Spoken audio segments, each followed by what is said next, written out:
don't know, all right? Oh, I got a sign from my laptop.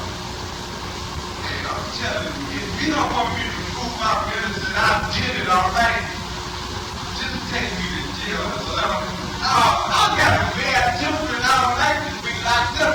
I don't like to be pushed. I don't like that. I don't care. I don't care. I'll tell you in there twice. I'm telling you now. I'm telling you now. I didn't go back on the street there. So I got to put this where I was. If you don't want to find out, get it from the top.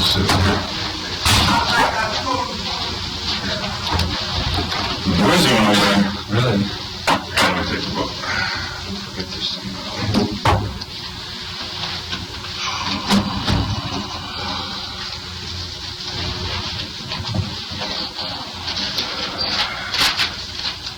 Have you had any drugs today?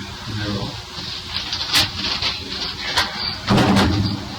Information on this. Is it William Rinehart or Bill Rinehart? Well, it's William, but it's Bill. Whatever. And it's R-E-I-N. R-I-N-E. R-I-N-E. H-A-R-T. William B. Jr.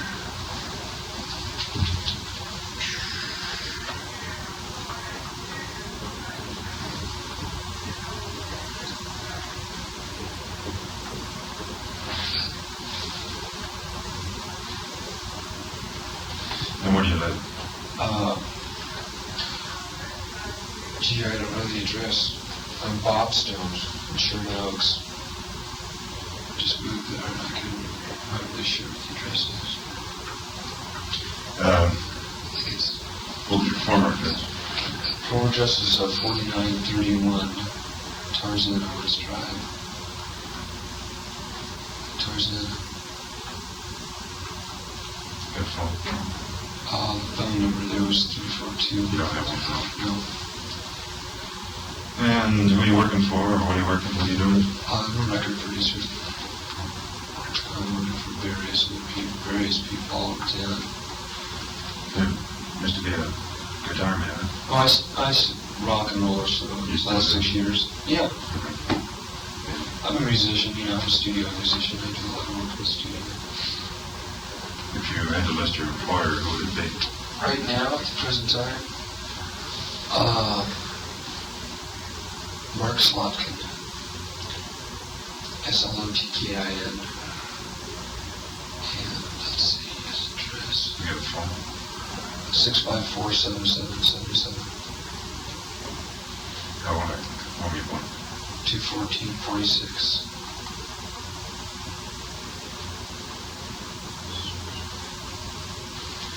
And where? Honolulu. Where? Honolulu, Hawaii. Your car? No, Married, single, divorced, separated. single. How far do you go to school? How far? Oh, about a year and a half college. Whereabouts? Santa Barbara City College and Pierce and Valley State for a little while. Where you living now? Really check. Girlfriend? Yeah. Any serious illnesses in your life? No. Besides mental illness, you mean? Well, you mental. You have mental. I don't know. You I have guess you could call it psychiatrist? mental, yeah. Who's your psychiatrist? Well, not in recently, but when I went to high school, junior high, I was in private school. It was just the same as being, there was doctors all around that place. So I don't know if you could really call that an illness or not. Emotionally disturbed, which they called it at the time. But that was at junior high. Yeah, junior high. When I was about 13. And had anything since? No. Except I think that they let me out of the draft because of it. It was for us because of it. Been in jail for anything? Yeah. What for? Grass. Here? Yeah. Just right here in Los Angeles. Enjoy any time?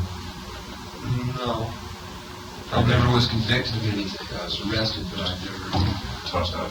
Well, I never even had to go to the courtroom to 2 days, that was it. Didn't even have to stay there about an hour.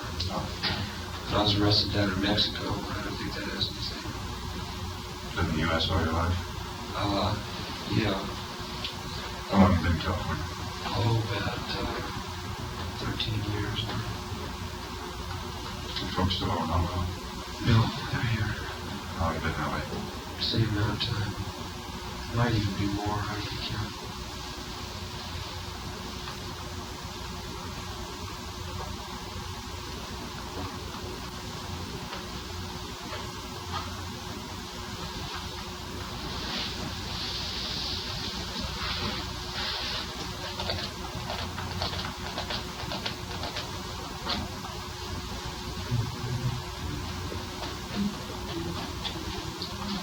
When did you first hear about this incident? The day, I guess it was the day after it happened, I heard on the radio with a friend of mine. I think it was the next afternoon. Did you know any of the people involved? No. I knew the people that were, that the warrants were put out for the second day. I knew, I had met Pitt Dawson through Cass Elliott, and I had known Charles Taco for a long time. You know, he's just been around the town for a lot of years. I couldn't even tell you when I first met him through other people. Before we start, I guess I told you that we're not interested in your involvement with any narcotics. Right, I know that. I'm just expecting it. I mean, if I'm just expecting for you to say, did you commit the murder? I'm going to say no. It shows. This is essentially it. Plus the fact that whatever you know and what you know about people on the peripheral edges of this thing may give assistance. So this is. Well, see, that's what my involvement is because, matter of fact, I would be glad if you did ask me a couple of questions about it because everybody thinks that I'm lying, you know, and I guess they think that everybody else is lying too. Like, I don't know what their story was yesterday. Well, you'd be surprised how many people are lying in this damn thing. Well, yeah, but I mean, yesterday those lieutenants were telling me, what drugs do you take to cheat the lie detector and things like that, you know. I'm going, what is, you know. When's the last time you Got high. Last time I went? you used anything? Got high on some grass yesterday. But you're all right now? Well, I was all right last night, too. I wasn't willing to take the thing last night, except they said they were going to arrest me for being under the influence. I don't know how they could tell. I can't dig it at all, what happened last night, because I was willing to take the test last night. Well, it's better this time, and you're fresh. Okay, now you were talking about Dawson. What did you think about Dawson? I thought Pip was pretty stoned out all the time. He used to just sit there on the telephone, and the couple times that I've seen him, but he'd just keep making telephone calls, and he'd kind of look up and very quiet. He was using hard stuff then? I think so. He was using smack. That's what matter of fact, Cass just visited her back in Washington. She said she was going back there for an operation, but I found out yesterday, the day before, the people that lived with Cass told me that she actually got back to see Pick, because Pick was stoned out and smack back there. You know, he couldn't pull himself together. That's why he didn't turn himself in the first place when they put the warrants out, because he was gone, you know. He's been gone for a long time. I know him, but I don't know him, you know what I mean?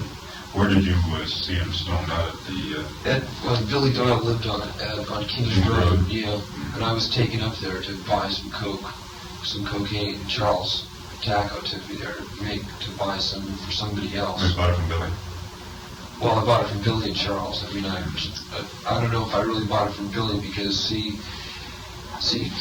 here's the thing, and maybe this might be pertinent, maybe it might not be, but in this case of dealing with a bunch of freaks, which everybody is in this case, it would seem to me that it's very easy for a lie to be turned into the truth, and the truth to become a lie, eventually by people like thinking that Charles Taco's the big dope dealer and Billy Doyle's the big dope dealer.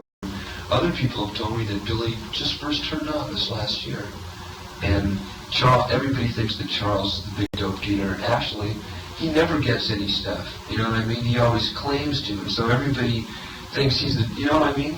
That's the way something that wasn't really true in the beginning. Where'd you get the reputation without actually being the... Well, that's how Charles got that rip. I'm sure that's why they went after him, because Cass has knew Charles to be a dope dealer, or him and Billy Doyle. When the truth of the matter was that Charles is just a big bullshitter when it comes to dope. You know, he has got some, but he doesn't, as far as I know, he can't do jack diddly shit now. What's he doing around town now? He's not in town. I'll tell you something, he's paranoid and really scared about something. He's really paranoid and scared. There's been a couple of things that have come down that nobody really knows about. I started telling the lieutenant about it last night, but a client of Caruso, the lawyer, told this friend of ours, who's also knows Charles, that he had been working with Everett Younger. Now, this is a secondhand story that is coming from Caruso, you understand? And I consider that secondhand coming from that guy. Is Paul your lawyer? No. But he is the lawyer of this very, very good friend of mine, who's also a friend of Charles. And see, all of those people, we were never, everybody hangs around together, kind of. I mean, really, everybody knows everybody else. That's the way it's come down. That everybody knows a little bit about somebody else. I was sitting at my friend's house, and this guy walked in, and Charles had walked in about 5 minutes earlier. That he said that he had some grass from Jamaica or some bullshit story. That he gave us some story, So this man came in, and he just jumped on Charles. He started hitting him, and he said, "How can you sit around here and think?" And he said he was going to get him down, and he was going to make him confess his testimony, because Caruso read the testimony that Charles gave to the police department to this friend of ours, you see, in which Charles named so-and-so and so-and-so and so-and-so and so-and-so. Now, Charles has a suit against the LA Times, and Caruso is the lawyer for the Los Angeles Times. Do you know what I mean? And that's what a lot of weird things like that have come down that I don't understand about, really. I mean, I know that... Are you talking about a Caruso client? Yeah, he's a client. Huh? Tony No, Harrigan? it's not Harrigan. That's the one guy that I think that I met at Billy Doyle's house. Now, nobody told me that he was Tommy Harrigan, but I assumed it later on from seeing him, I've got a picture of him. But it's not Harrigan, it's a client. No, it's not. It's something that doesn't have anything to do with it. That a person that let Charles stay with him a couple of years ago when Charles got a little trouble about something or other, didn't have a place to live, and this guy let Charles live at his house, and Charles wanted to screw him in the ass, and so he kicked him out of his house. Now, the only thing I can really think about is that Charles is now suing the Los Angeles Times $1,000 On what basis? Slander, because on the basis that a deal that he had going with NBC fell through because they said we don't want to have anything to do with a murder suspect, or that's the basis of the suing on. Well, who did you learn that from? Charles himself? He showed me the letter from his lawyers, Nigel and whatever it was, that he was suing the Los Angeles Times.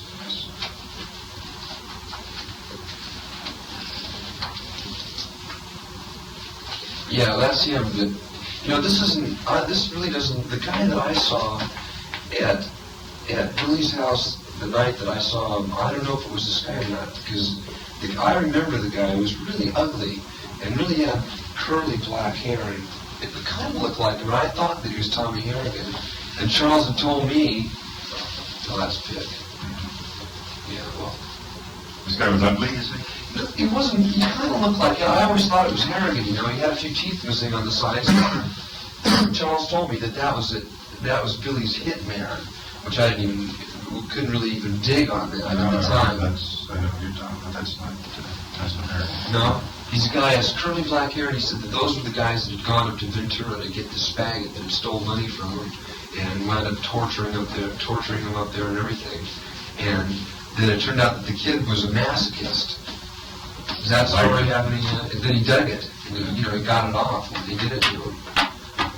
He was living at their house. I saw him for a while, a couple times. Little guy. Yeah, boy, he's rich faggot. He's full on. Billy, I don't know about. I've had my suspicions about him being bisexual for a long time. First time I ever met him, he came to kiss me. You know, I never even met him before in my life because he was a little drunk. How long ago was it when you first met him? When I first met him, it was about maybe 6 months ago, something like that. It was, maybe it was longer ago than that because I was in Mexico for a very long time, and I came back here and went Did you hit back. the bucket in Mexico? Huh? Did you hit the bucket in Mexico? Yeah, because of the play Hair. They arrested the whole company in Acapulco. They threw us in prison, I read about that. You were in in the old You were in Acapulco that prison. Yeah, well, they lived, for about 3 weeks, 3.5 weeks, something like that. what was the circumstance? Is that from pot or was it just from? Well, see, that's what they said, but it wasn't really pot. They said that we were doing all these different things down there. The truth of the matter is that in the play, the people take off their clothes. And the federale said, if you put on this play and you take off your clothes, you're disgracing our women, and we're going to kick you out of the country. The play went on the first night, and the people, this generation, I guess you could call them, they're going to do it anyways. On the opening night, there was a lot of big stars and a lot of people there, And they did the play. It was a fantastic success. And the next morning, the federales came and arrested all of us. How long did you stay there? 3.5 weeks. It wasn't jail, though. It was a weird prison that I didn't ever know that. I mean, when they threw me in there, I was wishing that I was here in LA County. I would have been in LA County jail in there for sure. With dirt floors and solitary confinement and water dripping out of a little faucet. I'm serious, into a bucket, and no food for federal prisoners, which we were, and they shaved our heads, cut it off with the scissors. They didn't shave it, actually. And they just threw us in this place, and we got our asses kicked. I mean, first second we were in there, the Mexicans, because I had a pair of low-cut Levi's on, and I was real tan and everything from I was water skiing down there for about 3 weeks before. They threw me in there with, all my hair cut off by scissors. And it was a weird experience. The gals go too? Oh, I don't even think you'd believe the stories about what happened to some of the girls down there. Like, we saw a couple girls get raped. With the cast? Yeah, the cast. I've heard a lot of things like that down there. I mean, this one federale took my watch and this necklace that I had and a ring, and he wore it in front of me the next day. And he says, you're going to sign this declaration that says you've disgraced our women and disgraced your country and our country, and that you will be, and I said, well, I just said, I'm not signing this, because it was all in Spanish, and each day they bring in an interpreter, but they never let us have a lawyer or make a phone call or anything, you see. I mean, we were really, we had driven down there in a new Ford station wagon. I had a couple, 2 guitars cost about $1,000 each. One custom guitar that I waited a long time for, all the clothes from the play. Hundreds of trinkets from Mexico in the car. They got it down there now, the federales. Some federales probably driving it around. And they, Things a little different out there. oh, what we found out, I finally wised up, you see, is that all they wanted us to do was admit it. And as soon as we admitted it, they released us. They deported us. Now, some people invited me to go to Puerto Vallarta about a month after that happened. And they deported me, and I went down to the registration. I said, I have a certain amount of money, and I'm cool. I had short hair then, too. And I said, I'd like to go down to Mexico. And they gave me my visa and everything, and nobody bothered me down there. Stayed down there for another month. But it's a weird place. They had whores and things coming in on Thursdays, and the families would come in on Sundays. It was strange, very strange. Unbelievable, as a matter of fact. So how's it? No, it was really far out. Okay, now what about Billy Doyle? Well, Billy Doyle has,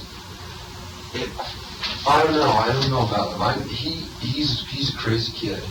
Billy's a crazy kid. Billy has shot guns out of windows at people.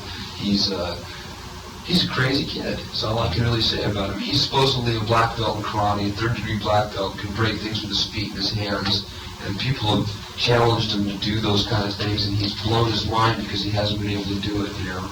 And every time I saw Billy, he was stoned. For a while, he was stoned on Dortons and other various downers and things. And this was the one time that I really had got involved with him was when I was going to produce a record for Cass. And I was over there, and Charles came in, and there was a phone call, and it was this guy Wojtek, who I never met.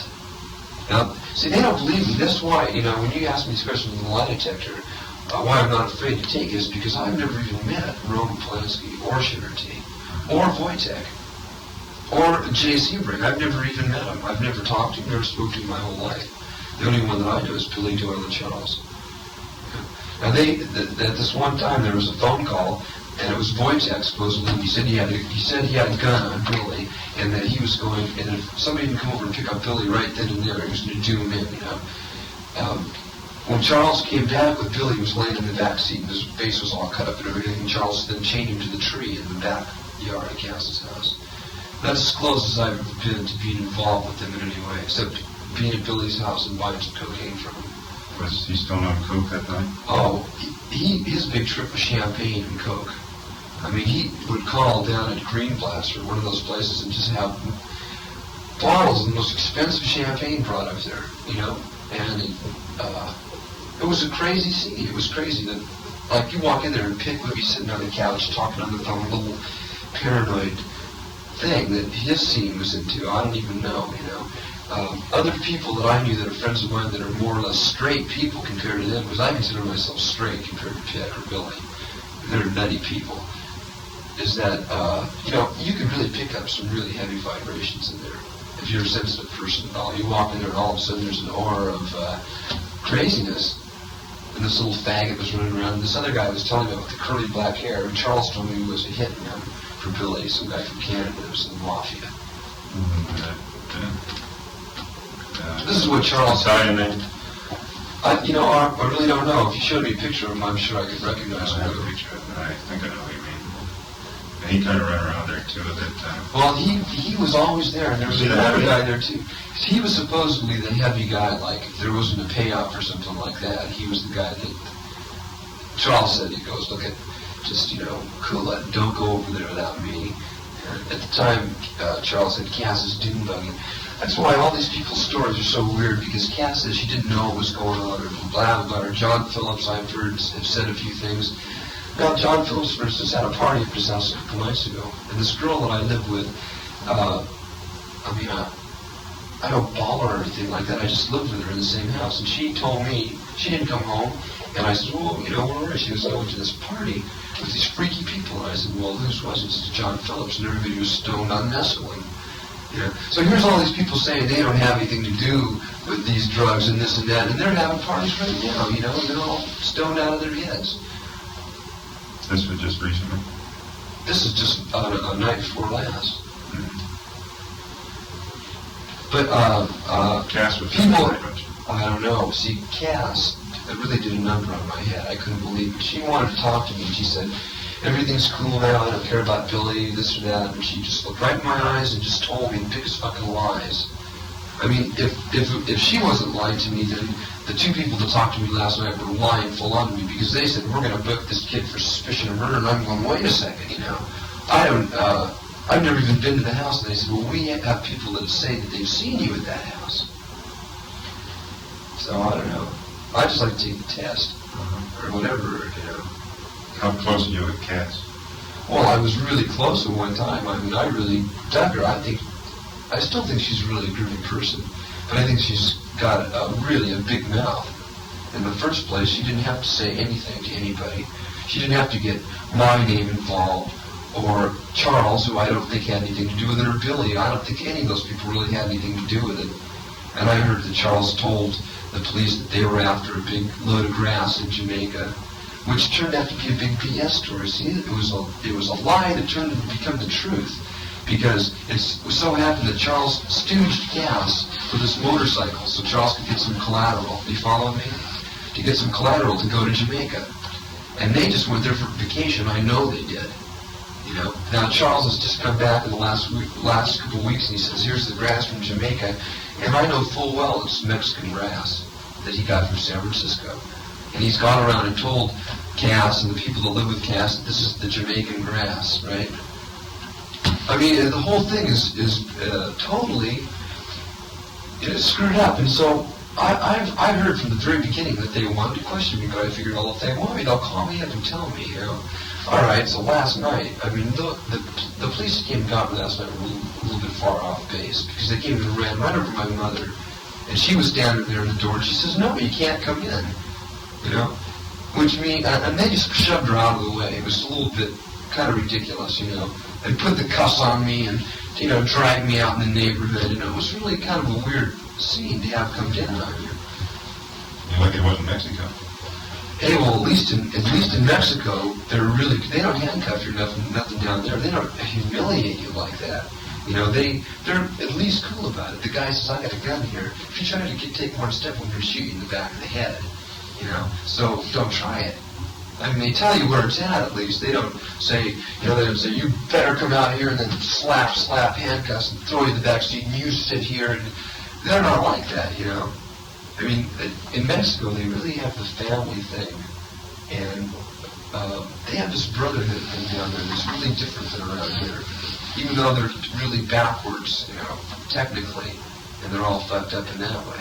They're cool in other ways that people around here don't even understand. Different culture.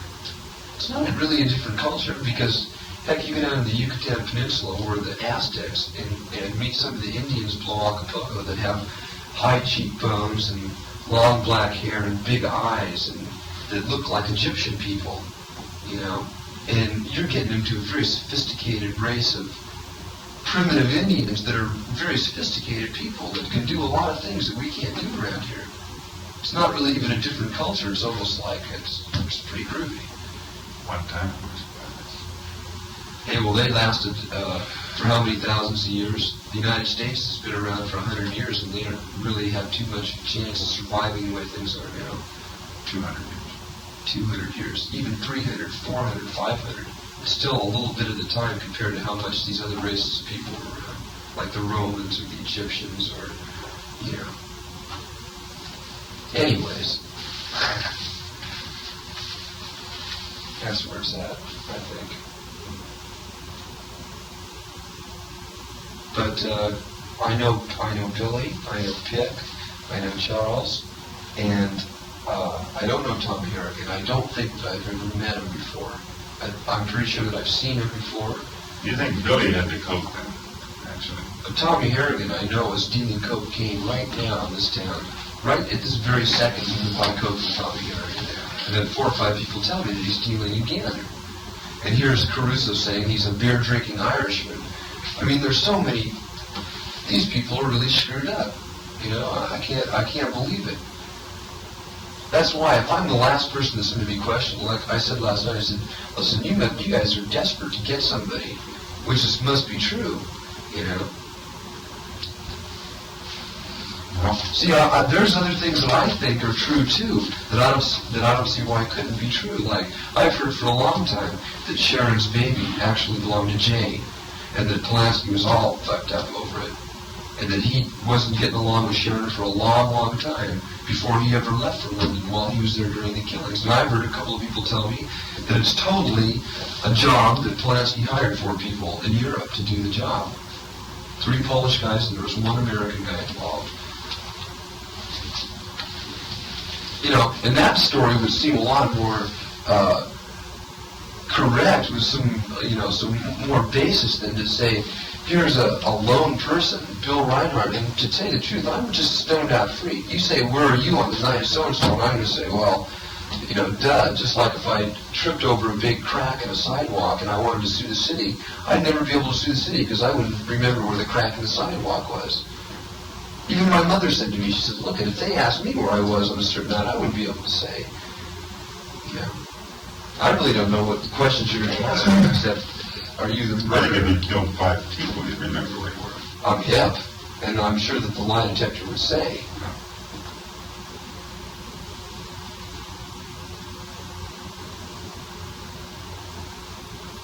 You know, I like to see murderers caught too. I hate to see this whole scene get broken up the way it's being broken up because people that were friends at one time are now stabbing other people in the back. And I've felt it from a lot of sources, you know. I mean, people will say that Bill Rinehart is a little bit crazy, but I'll say that Cass is a little bit flipped out herself, and so is Charles, and so is Billy, and so is John Phillips, and so is his wife. I mean, I used to work with this guy, Gene Clark, that went out with John Phillips' wife at one time, that went out with Michelle, Gene Clark. He used to go out with Michelle, and I used to play with him in a group. He was in a group called the Birds, you know. And John Phillips was crazy.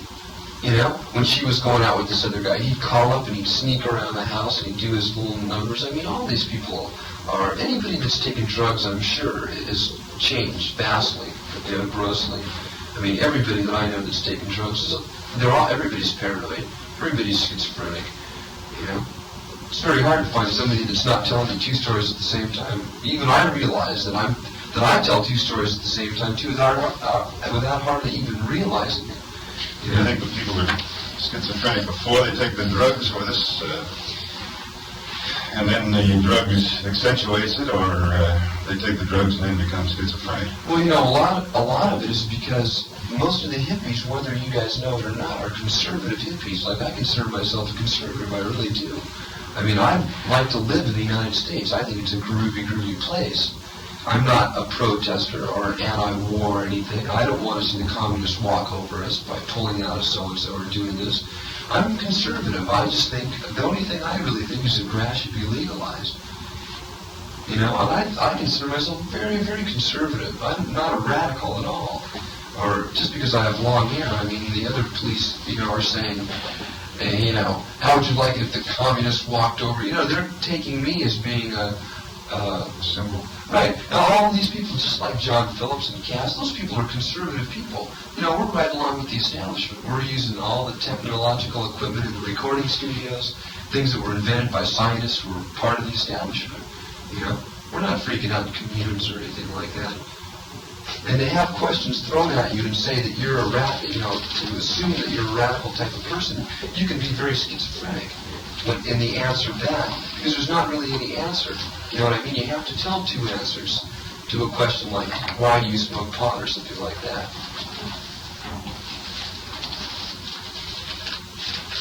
Billy mentioned to me that he thought you were in Guadalajara. No, I've never been to Guadalajara. Is there another Rinehart? No, not that I know of. I know another writer whose name Bruce is... Rinehart? No, not my family. And you've never been to Guadalajara? No, only Puerto Vallarta in Mexico City and Acapulco. But you do produce records? Yes, I do. If Billy said it was Bruce Rinehart, then it must not be me, because he knows me. He wasn't sure. He thought you were in Guadalajara producing records. In Guadalajara producing records. Well, he said you produce records. He thought you were in Guadalajara. You haven't left the state since that time. Oh, I've been to Puerto Vallarta. The state? Yeah. And Acapulco during Christmas.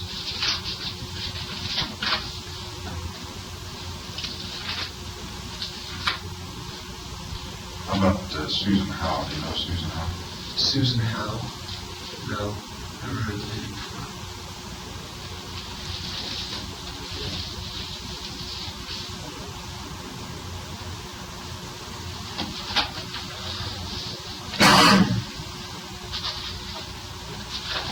Dark-haired girl. No. I can tell you the darker girls I know are one-haired. Blonder. No, dark-haired, but I've been with the same people for a while, yeah. Have you talked to either Doyle or Dawson since this Indirectly, went down? one time I was with Charles and Billy called him from Canada, and Charles told him that I was in the room. And that's about as close to Billy as I've gotten. Is that after This is about a week and a half ago. It's a week and a half ago. And I know that Billy has called Charles a couple of times from Canada. He wants Charles to come up there. Yeah, what's Billy doing now? Well, he's a dope dealer. He always will be a dope dealer. You know, he's crazy. He's a crazy kid. He's a lunatic. I wouldn't have anything to do with him. You never have. A sense of He completely screwed Cass up. He's neurotic. He's a neurotic person, and he's got so many different personalities inside of him that it's kind of hard to pick out one thing, you know. He's very, very paranoid. He's a very paranoid kid. Every time you go someplace with him, he's paranoid. Like, he'll always say, somebody will take a stare at him because he's kind of a strange-looking kid, you know. And he'll look back at him, and his eyes will get real, you know, and he'll really give him the eye back. And it's paranoia, you know. It's when somebody looks at you, you think you immediately try to defend yourself. I mean, he makes it obvious, his paranoia. But he's also got these other weird things that go along with his paranoia. Like I said, he's really neurotic. He's just a strange kid. I wish I could give you the kind of terms that you would understand. I could only tell you the things that he's done, you know. Paranoid, I understand. And of course, Coke will make you paranoid too. What? Coke. Well, if you use the way he did. Especially on down. No, if you're on a down trip, if you're on a bummer about, like, he was on a big bummer because the story that I've always heard is Billy was really a kind of an executive for his father who owned some bank in Canada or something like that, the president of some bank. And Billy had been in business and so on, but he'd lost all of his money and everything. And if you're on that kind of a trip, and that's all he ever thought about, I know, he would always claim to be the businessman, and he was going to be the manager for so-and-so, and he was going to put this guy. But if he had ever walked into an office in front of some of the people that I have to work with, they would have laughed right in his face. Because the demands that he wanted to make on contracts and everything were totally ridiculous. He was living in a different world as far as, like he was trying to get into the music business. He would have never got in there, ever. He was going to have Charles go in with him. I mean, it was funny, you know. And see, Charles used to come to my sessions in Philly. That's their big trip, you know, for people that are bored, for actors and actresses that are bored. And their friends, they like to go to recording sessions when a really good group is recording, so they're really high. That's their thing, you know, from 10 to 2, and that's an evening for them. You know, I've had people come to all my sessions, and they sit there in the front row, you know, they have a place for people to sit, and they dig on what's happening. You know, and that's how I got to know Charles really, is through a rock and roll group that I was producing. But Charles is in a place that everybody knows about. Everybody knows that he's a big bullshitter. Everybody knows that it's groovy to be friends with Charles because Charles is a groovy guy. See, people that just meet him 1 or 2 times are immediately swayed by Charles' talent because he has the ability to look you right in the eye and give you a story that is so far out, and he's got, you know, everybody knows where he's at. I gotta tell you that all my friends too, Charles talk about, well, he's groovy, you know, sometimes he has some good grass, sometimes he has some coke, and that's Charles' scene. He goes around from house to house with a couple of lids of grass and some coke in his pocket. He turns on all of his friends, you know, and everybody knows where he's at. He lives in a little dump down at the end of Doheny, a crash pad that he can hardly even pay the rent for. That's like $50 a month or something like that. Everybody that Charles has ever had anything to do with doesn't dig him because he's one of screwing him. But Charles is still Charles, and he's always been around, just like he is now. Except Billy seemed to hit it up.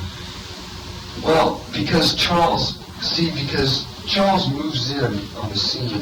He moved into Cass's scene. Like, Charles was there every day and every night, keeping things under control. He had Billy swayed because Billy was so stoned out of his mind that it was Uncle Charles here, you know? And anything that would happen, anytime that Billy got paranoid, he would say, Charles, he would really turn to him, just like a father or something like that. And Billy took him to Jamaica with him and everything. You know, he got the motorcycle for Charles to sell to a friend of mine for collateral. Charles was going to give him 10 kilos of grass back for the motorcycle. And my friend gave Charles $1,000 for the motorcycle, which wasn't even Cass's, it belonged to Pick. You know, and through Billy, Charles stooged Cass and is giving the motorcycle up. And this is the way Charles operates. He always has, he always will. You know, he'll never change. His ways are totally set. I've known him to be the same for a long time now. Everybody else does too. These are my friends. Did you ever know him to do any filming? Oh yeah, he went to Mexico to film Pot Movie.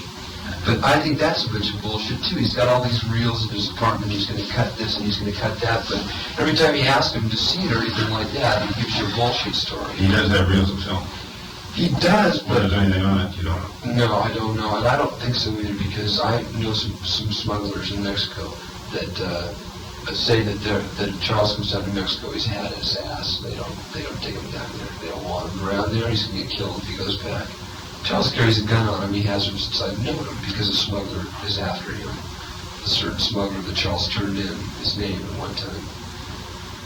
He blew a deal. As a matter of fact, the guy, Charles's friend and this other guy was killed by the Federales, and Charles ran and left him there, you know, and it was a whole scene. And so when Charles got back to this country, this other smuggler came up to him and spit in his face one time in the street and said he was going to do him in right there, you know. He was going to fight him right there. And ever since then, Charles carried a gun on him. You know, and that's what I know about Charles about. And I know that Billy had a couple guns too. I know that he traded one of his guns to another friend of mine for some coke. I told them about this last night, and I don't think they believed me. You know, they just looked at me and they said, "You're lying about everything that you're saying." And I was telling them exactly what I'm saying to you right now. I mean, your friend gave Billy a gun in exchange for coke. No, Billy gave him a gun in exchange for coke. This 25 caliber, like it's automatic, I think. You know, with a clip that goes in the bottom.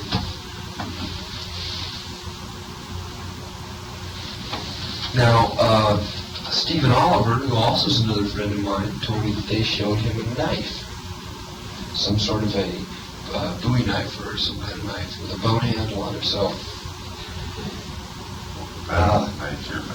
yeah, well, so anyways, now, Oliver told this friend of mine, Nick, who's a friend of mine and a friend of Charles, that at one time, he had tried to buy this knife off me in front of Charles. You know, and he said he had flashed on it that it was my knife.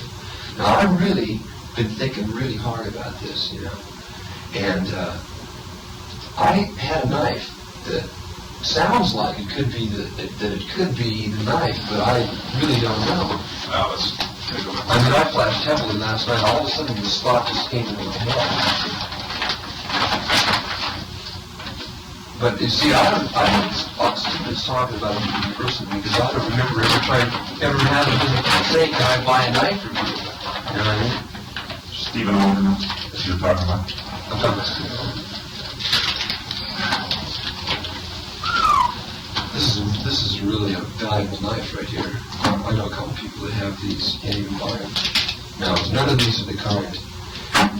I'm sure I'm glad too, because the knife that I had is the shape like this.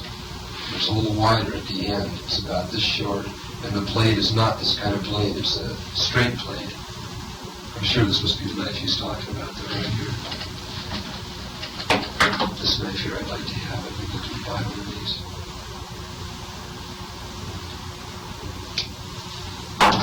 Now I'm not even afraid. The knife I had was the shape of it was like this, but it was a bone handle like this kind of thing. What's your relationship with Oliver, Stephen Oliver? Stephen and I are like really groovy friends because Stephen's a very talented cat. Like I've written a lot of songs with Stephen. I'll sit down with Stephen out in the hills or someplace. We'll go out in the hills and sit down with the guitar, and I'll play the guitar, and he starts writing fantastic lyrics. I mean, that have made me a lot of money. It made him money too. That's the relationship I have. I have a very close relationship with him as far as his talent goes for writing songs. Other than that, I think he's a stinking actor. I saw a series on TV last Friday. He's on a new series, you know, it's a piece of junk. It's called Bracken's World. It's on Friday night at 10 o'clock. It's about some Hollywood producer or something. I don't know. He's on this series, and that's the relationship I've had with Oliver.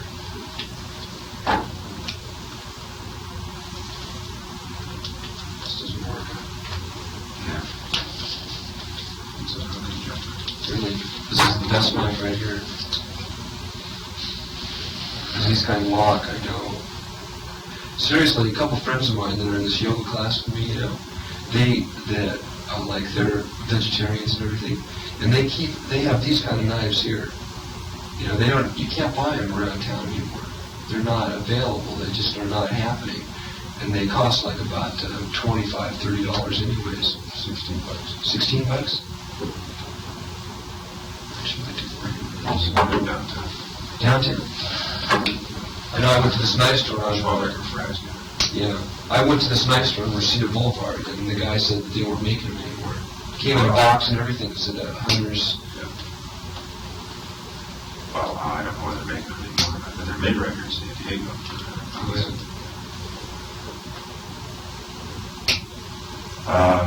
Oliver says that He says, and I'm assuming, he was talking about a knife with a bone handle, assuming when I see with a bone handle. He says that at one time, he tried to buy a knife off me with a bone handle at Charles's house. Now, I don't recall this, but last night I did flash. I really did. I was really thinking about it very, very strongly, you know. I had this flash in my head of the knife that I own, and it's this shape here, and it doesn't have this kind of a blade. You know, it's not this knife. I was kind of even scared about it when you asked me that question in the lie detector. But now last night you told the guys you didn't have a knife, didn't you? Or didn't have a knife? Well, I really couldn't remember about it until this friend of mine, Nick, told me. He said, well, Oliver had told him that he had recalled me having a knife that he tried to buy off me at one time at Charles's house that I wouldn't sell him, you know?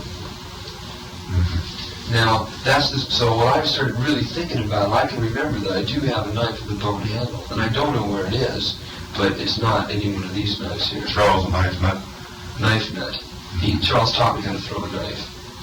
He's a knife thrower. He's got all these special knives, you know, from circus knives and stuff. You ever throw knives? Yeah. Or at castings? No, Charles did once in a while. He also had this blow gun too that was really fucking dangerous.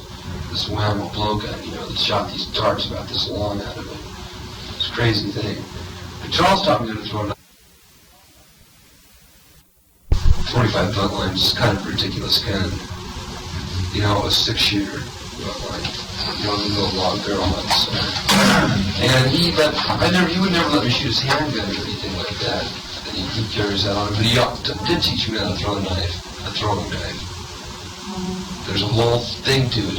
You know, he has to go around one turn from 3.5 feet and 2 turns from 6.5 feet. And he's got, you know, he knows what he's doing. That's where it's at. He can stick it in the log every time.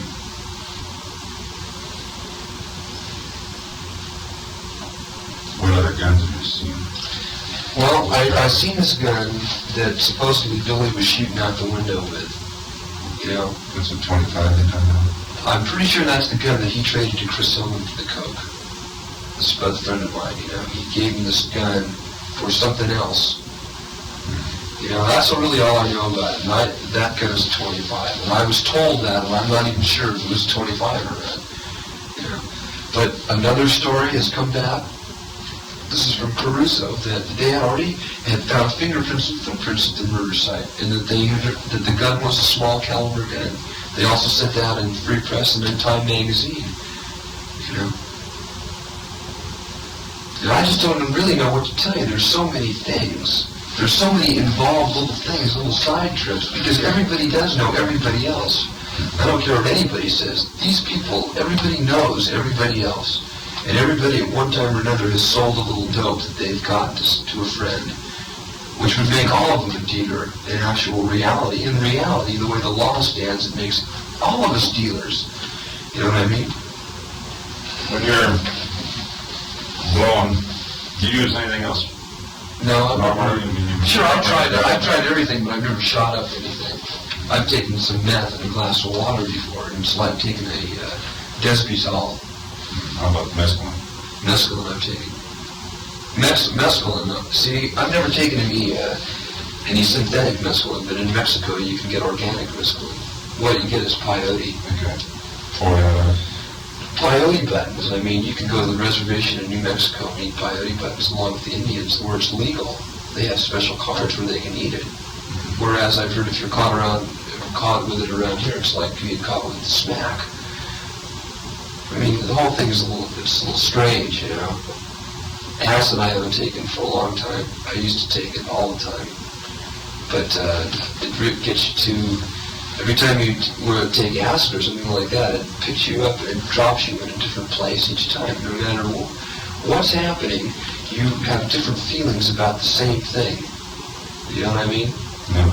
Well, I mean, like, you might look at a leaf and it might look really green to you. Well, after the acid trip, you might look at it and it might look brown to you. Even though you're off of it? Right, I'm just using that as the subject, you know, a leaf. It could be the same thing with somebody's personality, though. And that's what causes a lot of friendships to break up on acid and a lot of people to flip out. Because they'll see something and they won't be able to realize that it's just happening in their head and no place else. And if they just sat there and looked the other way, it wouldn't affect them, which is true. When you're using drugs, has anyone ever indicated to you that you might make statements that People say that my personality is grossly changed because I smoke grass, but I say that about other people too. You know, I mean, everybody says that. There's not too many people that I know that don't change when they're high. You know, either they get very quiet or they get a little bit crazy.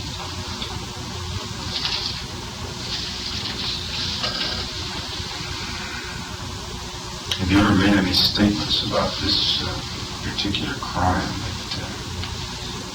either in jest or in... Well, in jest, I've not really in jest, but just as a part of the conversation, you know, I've maybe indicated in certain ways that I might know something about it. People think that I know. See, that's why it's a lie that gets turned into the truth. Because I really don't know these people at all. Why would you say these things? Well, I'd not really say it, but almost be intimidated by other people and myself, you know, by certain words that you say. And people assume that you're going to so and such a party or something like that, or that you actually know what's happening and you really don't. Like, a lot of people have told me, people that work with me, 2 girls in particular, have told me a lot about Polanski. And they told me a lot about Warren Beatty and some of the scenes that Polanski had with Warren Beatty, with these 2 girls, these 2 twin girls. They were at his house and parties and stuff like that. Sex, you mean? Well, I mean, can I just say the words that I want to say? Yeah. I mean, like Roman wanting to masturbate while some girl watched him, because that was what screwed him. While Warren Beatty sat over there and cracked up and popped some amyl nitrates and sniffed that up. Now, you see, when you repeat this, if I've ever repeated this story to somebody, you know, then the story will get back to somebody else that I told the story to them, and they'll naturally assume that I saw it. You were present. Right, you know, and that's what I mean. Not really connected with them, but in a way, kind of. You know, I've never met Roman. I've never met Sharon. I've never met Jay, and I've never met Wojtek. I've only heard about Wojtek one time. Have you ever up to Cielo? Never been up to Cielo Drive. Never seen the house in person, only in the newspapers. Well, like they were telling me last night, we had a couple of people that indicate they have seen you there. That's right. Well, you should give them a lie detector test and find out if they're really being cool too, because I'm willing to take it, because I figure that even if I am crazy, and even if my body is a little bit disrupted from drugs, that if the lie detector is true to form, that my mind is going to be cool, because I've really never been there, and I've really never met those people. You know, that's just where it's at. Have you ever made any statements regarding, well, for instance, now you were telling me about Polanski hiring 4 people. I've been told a lot of stories by Cass, by the people who live with Cass, by Charles, by stories that have come through the people that live with Cass from John Phillips, conversations that we might repeat things. Sure, I've repeated them a lot of times. I've repeated them to try to save other people misery too. Like people say that they're going to pick up Stephen Oliver. So Stephen says, "What's happening, Bill? You know, why do they want to question me?" And I'll say, "Well, look at Stephen. I've been up at Cass's house and I've heard him say this and this." You know what I mean? What? Indirectly said things to other people because everybody knows everybody else. It's really just a very simple thing. I mean, everybody gets high together, all of the people do that are involved. I've heard from a lot of people that Sharon Tate and Sebring, that they were the biggest freaks on drugs of anybody. And they took more drugs than any people did. And I've heard on the news that they didn't take any drugs, you know. Now I know it I know indirectly that they do take drugs. Just like I know that indirectly John Phillips had a party where everybody was stoned on mescaline. You know, because I'm hearing it from a different source that doesn't know anything about this murder. She's saying that she was up there and she was so stoned that she couldn't even drive home. She had to take a cab home. I said, well, whose house were you at? John Phillips. Also, last month there was a party at that house in Cielo Drive. I got invited to this stupid thing. Somebody asked me to come along to this party. After the murder? Yes. After the murder by the guy that owns the house. He owns another house where the Beatles were staying at, too. He's a really freaky guy. He owns a bunch of, you know, he rents houses to the stars and stuff. And why he was having a party if there's beyond me, you know, I can't understand it at all. A bit ghoulish. Well, he's a little, I mean, people are a little bit crazy, you know. I don't hang out with these people, I really don't. And I really can't understand how I even got involved in this. Because it originally started out that I was going to produce a record for Cass, you know. And the only reason why the thing never came down is because Cass was so hung up on Billy Doyle that she went a little bit insane herself. They were going to get married. She was in love with him. What's Billy's reputation of a great lover? Well, I don't think he's got any kind of reputation. I think he's bisexual himself. Well, he's indicated it to me a lot of times, just by going up and kissing me and doing weird kind of things, you know. And I've seen him do it to a lot of other people, too.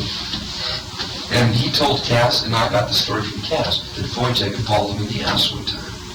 You know, now Cass told me 3 days ago that the reason why they talked to Billy was because Wojtek's pants were pulled down at the murder site. You know, I mean, there's so many stories. I really don't know what to believe myself. There's a number of people hanging around this Cass. Is it because she's a superstar? Is that why? That's why, because she, in actual reality, was a superstar at one time.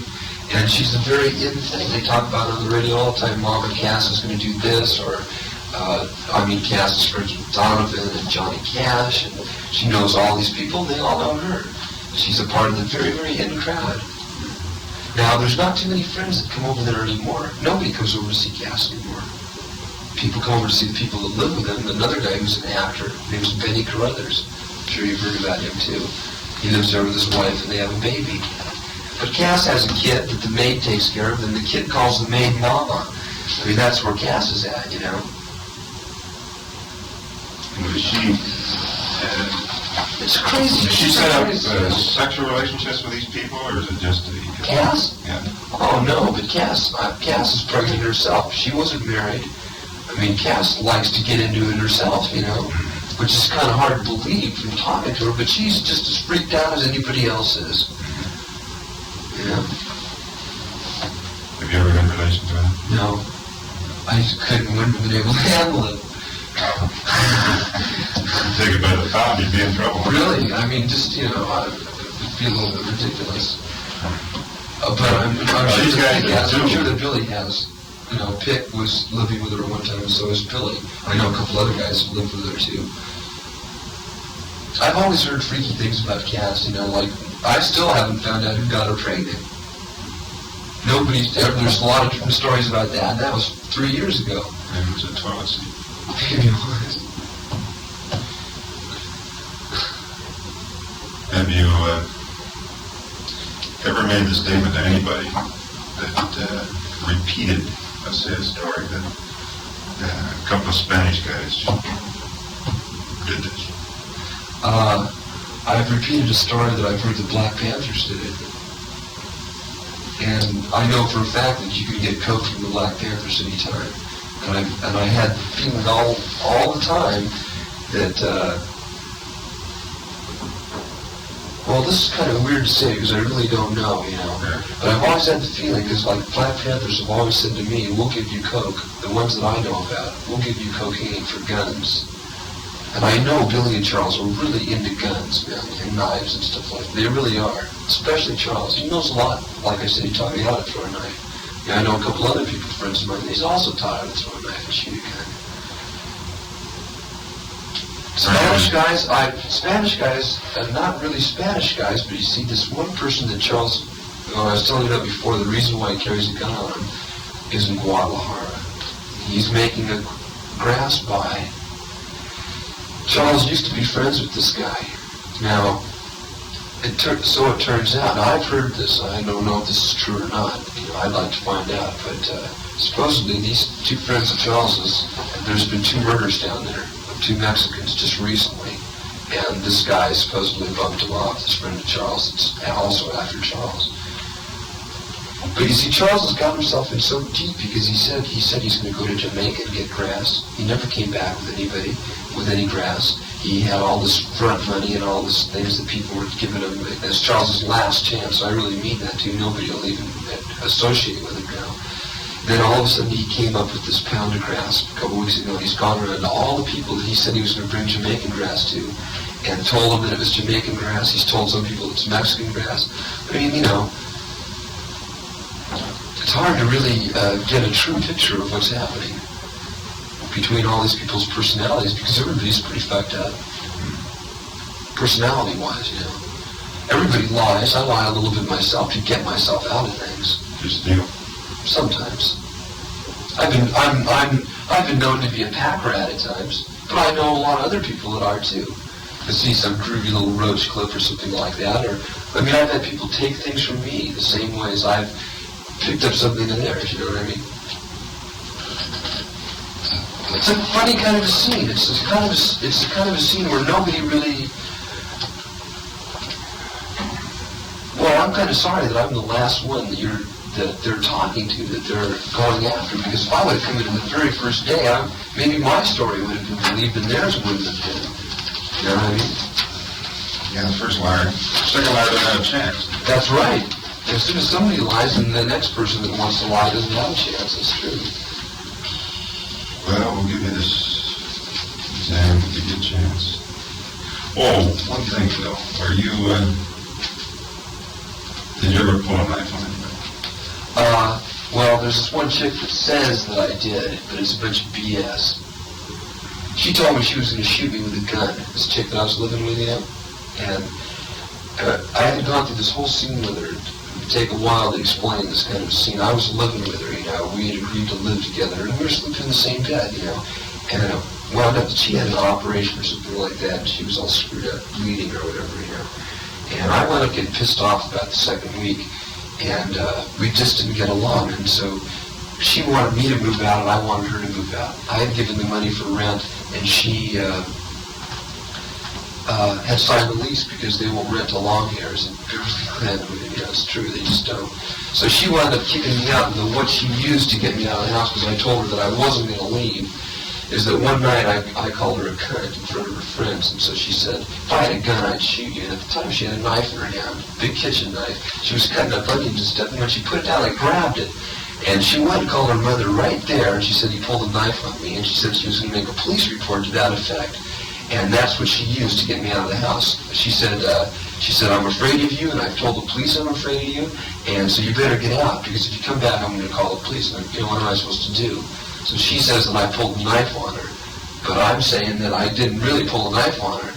I picked up this knife because she had it in her hand. She's talking about how she's going to shoot me with a gun. You messed up her car a little bit, didn't you? She stole a whole bunch of my stuff. Then you messed up her car? No, I didn't mess up her car. You know about it? I know about it, yeah. I can't believe that she would say these kind of things, though, because see, our stories are so. She went to my parents, and I don't have very good relations with my parents, and they said, well, if you don't call the police and tell them that he pulled a knife on you, we'll pay for the damage on your car. I went back to my parents and told them to fuck off, because I'm not digging that at all.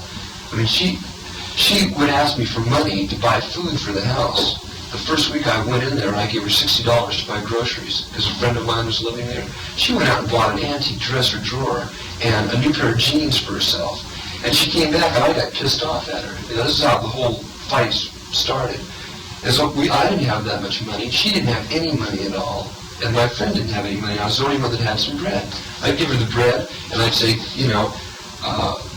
go out and buy some food, and she'd come back with an antique dresser drawer. And I blew my mind. I really didn't dig it at all, Plus that she signed the lease, and she made it, so I was the one that got kicked out. She just kicked me out in the street and threw my clothes out in the street. I don't know if you have that written down either. That's the way it wound up. She just took all my stuff and threw it out in the street. She says that I took some leather clothes from my friend. Now, I've since told my friend I still work with him now. And he's come back to me and says, I finally found out that Louise is really a cunt. And you can even ask Stephen Oliver, too. That Stephen Oliver started to take her out. And he said, that chick's not going to give me any shit. Well, you know what Stephen Oliver says now? He says that she's a cunt. And my friend wants to move out of there now, too, because she's a total screwy chick, man. She was married when she was 18. She has a kid. And the kid doesn't even know her as her mother. And Louise, she's a little screwed up over it, She can't take the kid. She's really screwed up about it, Her life has been screwed up by her husband, and now she feels, and she even told me right out front, she says now that she feels that she should be allowed to go out and be free, And this fight started because I said, what are you telling me you're going to live with me for? And then a week later you're saying that you were married too young and that now you're just finding out that you have to go out and find out where it's at. This is what she's telling me, And so I say, you're a cunt. And she says, if I had a gun, I'd shoot you for calling me that. And at the time she had a knife. This is the way that happened. So I left after that. She took all my stuff and threw it out in the street. And I haven't seen her since then. And not only that, but she took some really valuable art stuff that I had put in the house, some decorations and stuff that I never saw.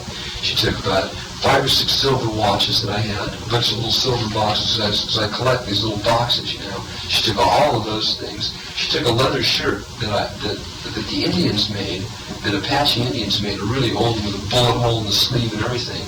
It cost $180. She took that and hid that when I left. It was totally ridiculous. She wouldn't give me even my rent back. And that's all I said. I said, look, baby, just give me my money back that I spent, and I'll leave. She says, well, you don't get any money back, She bases the whole thing on that. I don't know what she bases it on. But she says I'm crazy. I say that she's really fucked. But what is it? That doesn't have anything to do with any of this anyways. But she says I pulled a knife on her, but ask me that question on the line for your own personal knowledge. Really, as you say, it has no bearing. Yeah, it doesn't really. The main thing is whether you recall some of this.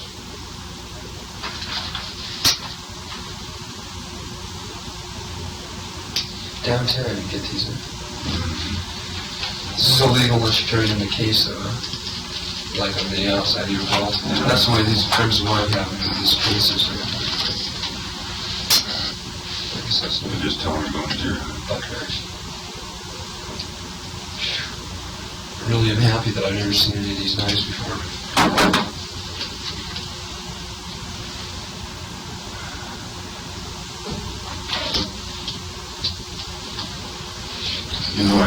Are these supposedly got knives? a Charles Sinatra. Yeah, he just killed himself. Whatever. Just yesterday he killed himself. You're pushing. No. What is his... That's really strange you mentioned his name. He really committed suicide yesterday.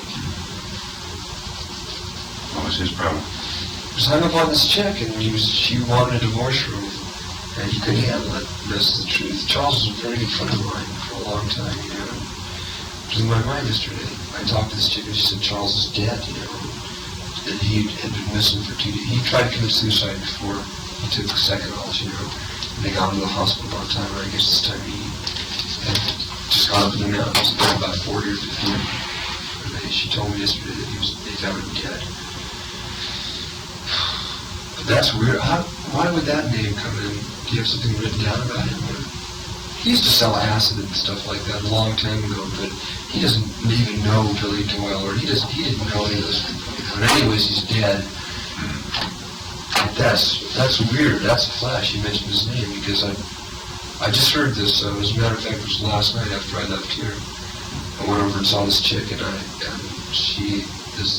doctor had just been there giving her a shot. It was some sedative, and I said, what's wrong? I said, well, Charles' daddy killed himself.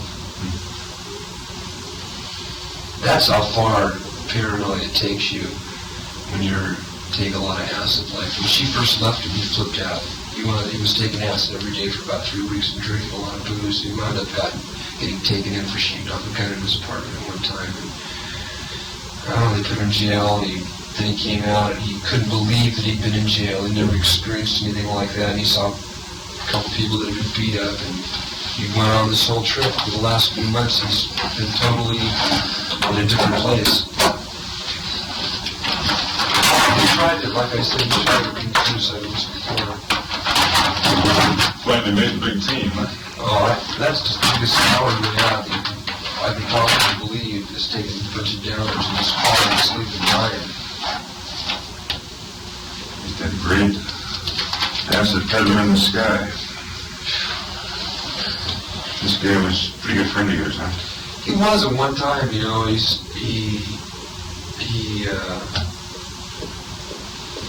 don't know, it's weird. It's weird, but he's gone. Were you ever at party with Charles? With Charles? Gee, I don't know. I've probably been to a couple parties where he's been to, In Charles Sinatra. Not that I really can remember. I've gone out with Charles before to dinner and things like that, He and this other friend of mine, Antonio, they used to both work at a clothes store in Hollywood, and I met him there because when I was playing in rock and roll, I bought clothes there. That's where I met them.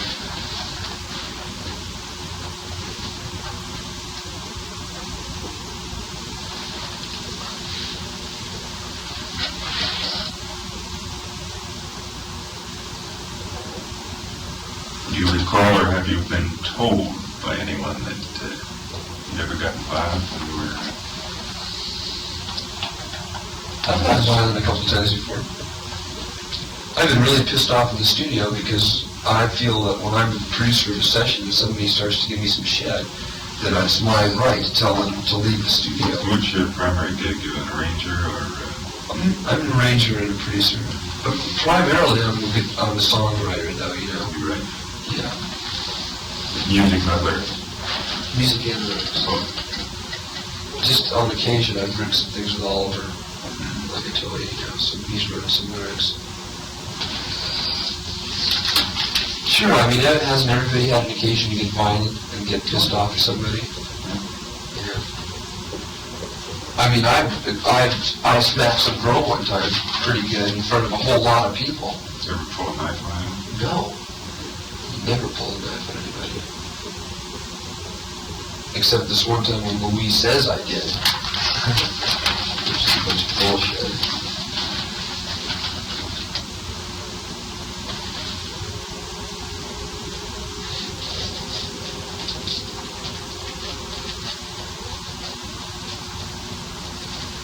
When you were shooting with Charles? This is over 2.5 years ago that I shot with Charles. On the bump line, was there any, what caliber was this? 45. Did you ever see a smaller caliber bump line? Sure. No, not a bunt line. I've seen 45. No, I've never seen a smaller caliber bunt line. You mean like a 38 bunt line? Yeah. No. I've seen 45s with short barrels that Charles has had, though. But I've never seen a 38 around any of those people, that kind of caliber gun. Only very small, like 22s and 25s, and the 45, that's the biggest gun that they have up there.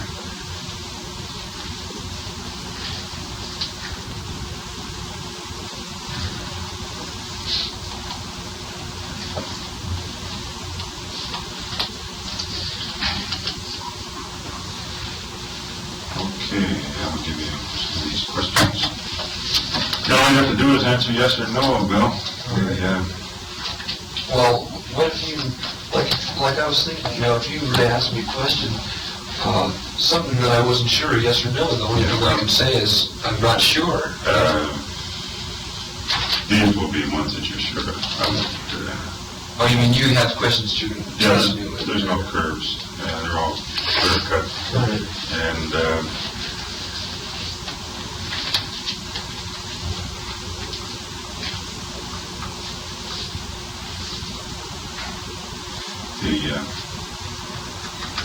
if there is such a thing that you want to add to, just wait until I have the pressure up your arm. You see, there's a The thing I want to add to is that my heart's beating pretty fast compared to normally, because my hands are a little sweaty, and I'm not usually like that at all. That's okay.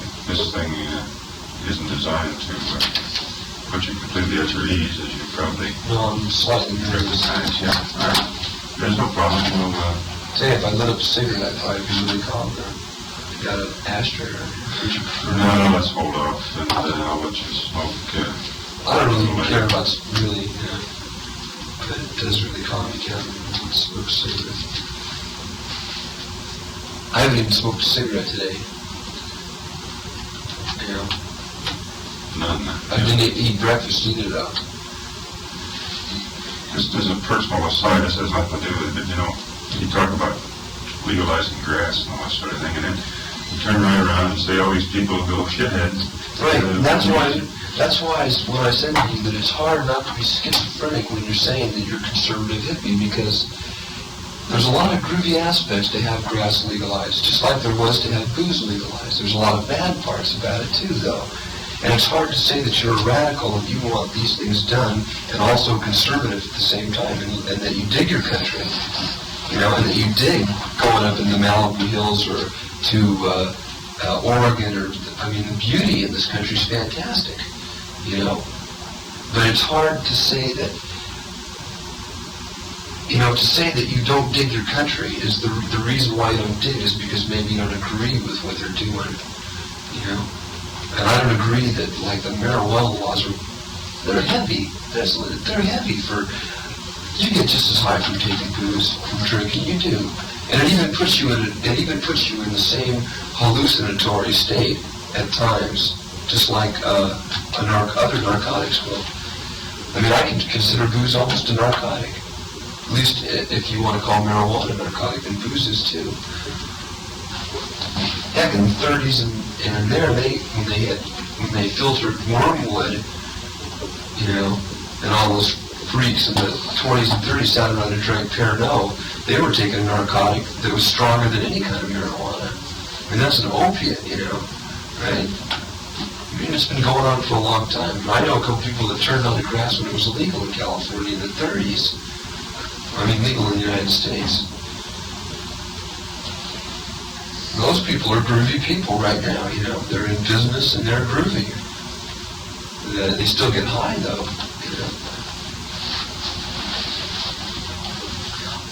It's hard to say that grass should be legalized or it shouldn't be, but all I can tell you is there are so many people bootlegging grass and growing it themselves now that the police department's going to have a worse problem patrolling all these hills and all these areas looking for people's homegrown pot than,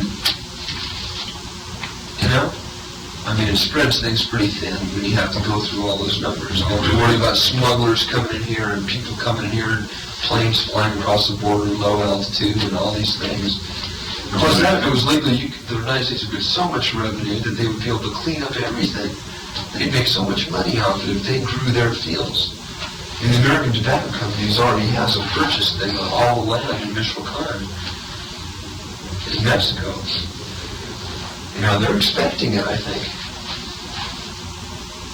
I wouldn't be a bit surprised at all, as a matter of fact, if they were expecting it.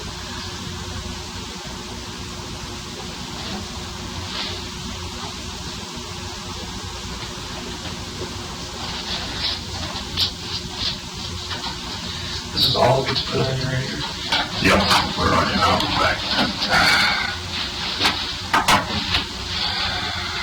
Just your hands.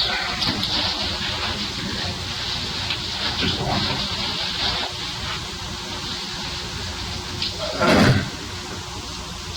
I understand you're a surfer. Yeah. Years. It's kind of even weird that I still surf and I'm a rock and roller. There's not really too many people that are. Two don't go together, you mean? Well, it's kind of hard to stay up at 3 o'clock till 3 o'clock in the morning and wake up at 6 and get the cold water. I mean, you have to have some weird stamina to do that.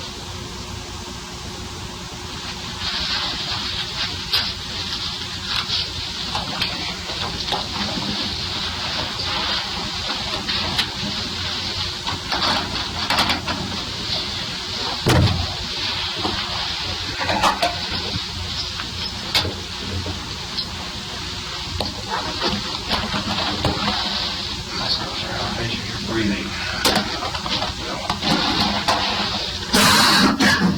But all you have to do is remain quiet. Also, I have one more. So the electric chair feels when you change. No, it's got some similarities, I'll have to admit. Weird. You ever see the electric chair? There's some pictures of the product. There's the real one. It's really, It's like Gino in Chicago one time, and they got an electric chair, and it's over there. Holding with an instrument, I'll tell you. Is it wooden? It looks like a... Yeah, this one was wooden. Must have been more on the Mayflower. Yeah, that's the That kind of... whole jail. That's the kind of picture I have of it, too. That's the way that jail was in Mexico. Made out of adobe. As long as you could wait till Thursday, the girls are all right. Oh, it was weird. They put up sheets over the cots in one of the cells, and I just took it for granted that that's where it was happening, you know. But the girls that they paraded in they were ugly. I mean, they were really bad. It's been 3 or 4 weeks in that, though. I bet they started looking better. They didn't even look good. It was pretty hard to handle. It really was. If you hadn't been able to buy drugs in there, like they have this thing called Sickpill, I think it's called. It's like Seconal, you know. And if I just took a couple of those every day, and I just sleep all day. It's either that or walk up and down this yard that they had, which was about 20 miles long, and drink Coke and smoke these rotten cigarettes they sold there. Delicado regulars. It's like taking a hit of rolled up newspaper. Okay, Bill, let's get on with this now. All you have to do is remain quiet. Keep your feet flat on the floor.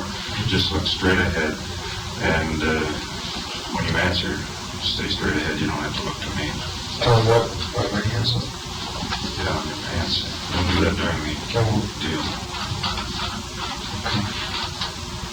Just keep this hand has to be flat down here too. Yeah, just remain reasonably quiet there, and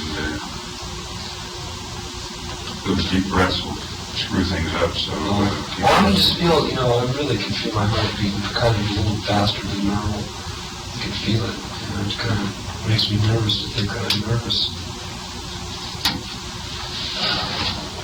You're nervous, all right. Yeah.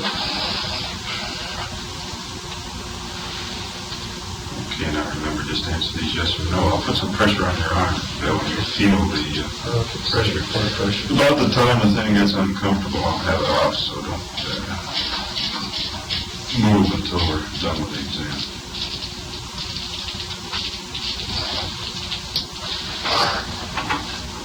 I can really feel my heart beating in my arm. It's horrible. Yeah, well, if it wasn't, you'd be dead. Yeah, That's a regular blood pressure. It's really a drag. It's really You better keep your arm still. And I'll tell you, I'll never be able to keep my arms still as long as I can feel my pulse that strong. I just can't do it. What if I put it down on your Down my wrist. wrist? I mean, it makes my shoulder move, You mean you're that sensitive? Well, my How shoulder... to keep your blood pressure? I haven't been to the doctor in a long time. Well, it only lasts for a second when they take your blood pressure. sit still. This only lasts for a second. Okay. 2 minutes most.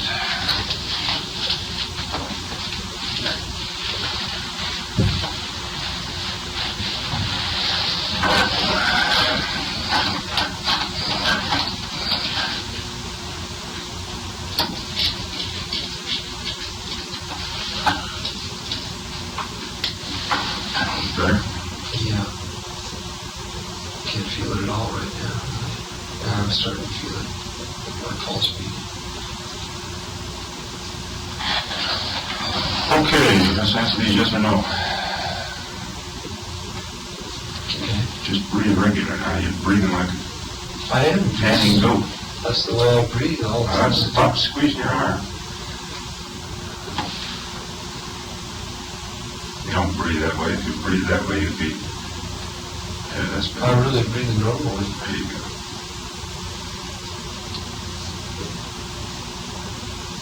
I get it. See, when you become aware of it, then you Because I inhibit it. was So trying just, to breathe through my I nose. just look toward the wall there and breathe normally. And there we go. Do you ever watch television? Yes.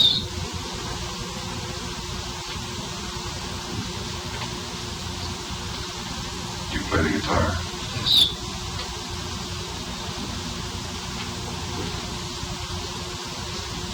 Do you know who killed Sharon Tate and the others? No.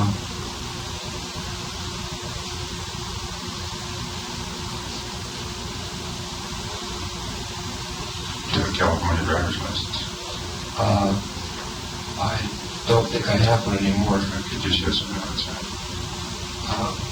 No, I don't have one right now. Okay. It's expired. Just yes or no, what time? And don't flick that hand. Just you can't bounce that hand around. I was moving my fingers. Yeah, that's what I don't want.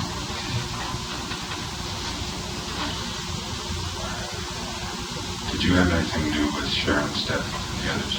No.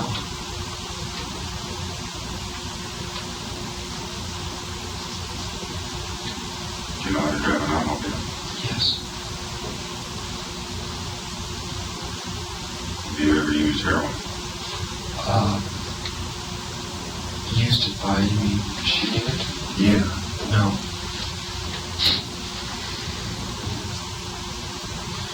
Have you eaten lunch today? No. Did you ever force a girl off the road in Malibu Canyon? No.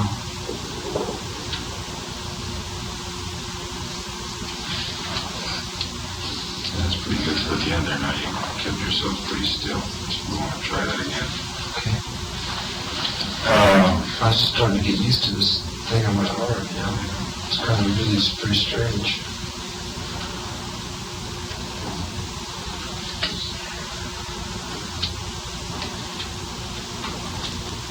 Are you going to ask me if I knew these people? I'd really like you to ask me that question.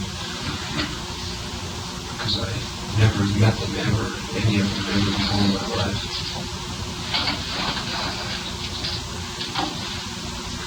Well, I'll ask you if you've ever been to this yellow pad. That should take care of it. Okay. If you were up there, you'd probably have to know them, right? Not necessarily. The house is rented by another person, like I told you before. Well, now, yes. No, he's the man that owns the house, and he's had many things happen up there long before Roman Cherry ever moved in there. Were you over there? No. Okay, that's... There.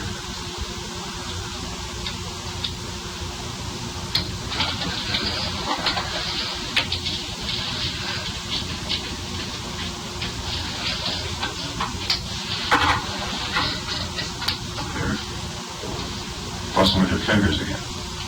My hand's sweating. That's all right. You're not going to be shaking hands. So relax.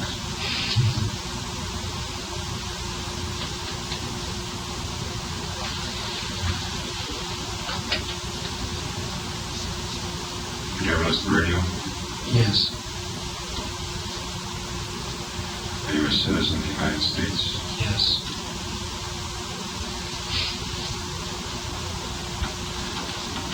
Have you ever been to the Seattle address? No.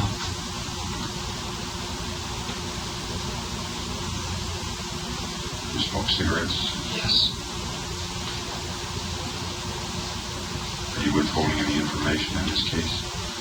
No, none that I know about.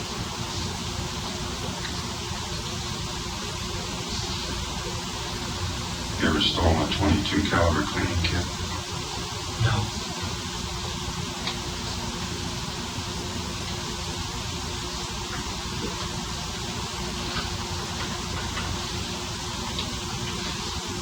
You ever pulled a knife on a bartender?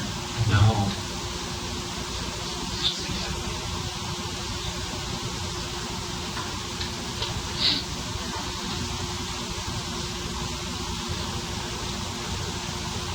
You lied to me in this room today. Not with knowing it.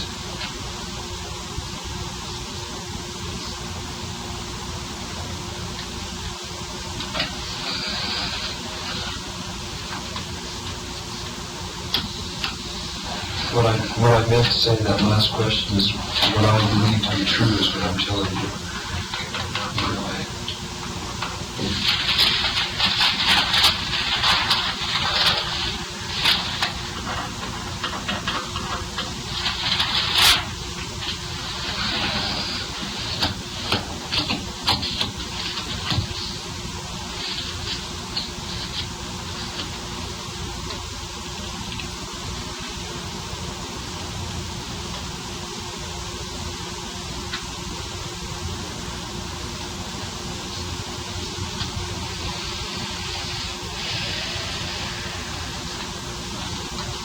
My body's fairly calmed down now. I can feel it kind of, feel myself a little bit more relaxed.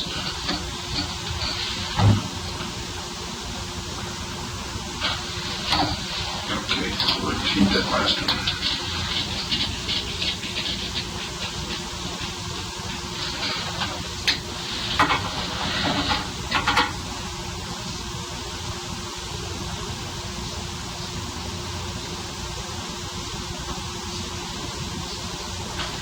You ever listen to the radio? Yes.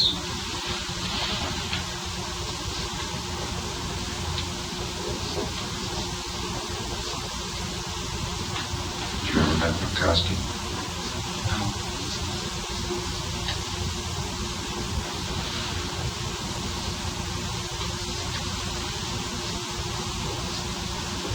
Are you withholding any information in this case? No.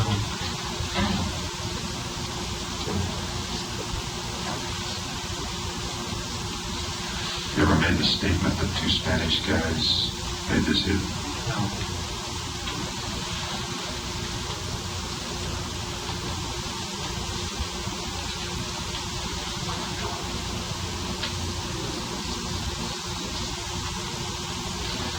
Have you ever been to the Woodstock address near the Cielo place? No. I'm not sure where Woodstock is even.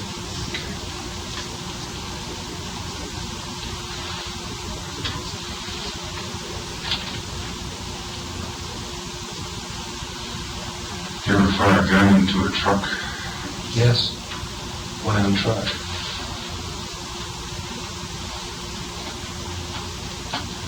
But I don't see how anybody can know about that, except for one person. That's pretty strange. Shadow knows.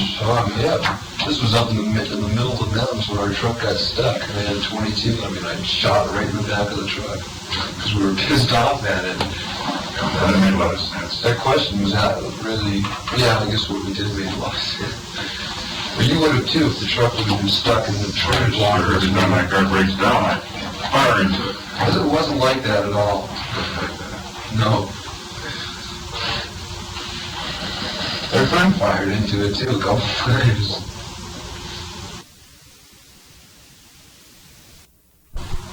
That's one of the reasons why this chick kicked me out, because I had this friend of mine living there in his house. She didn't dig it.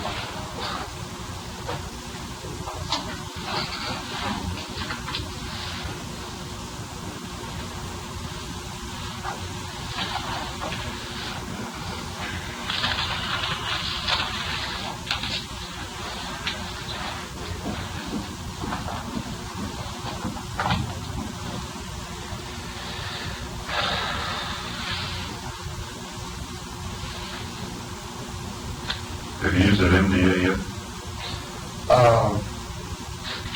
Somebody told me that I had a cap of it, and I did sniff half of it, but don't think it was MDA. It didn't do anything to me.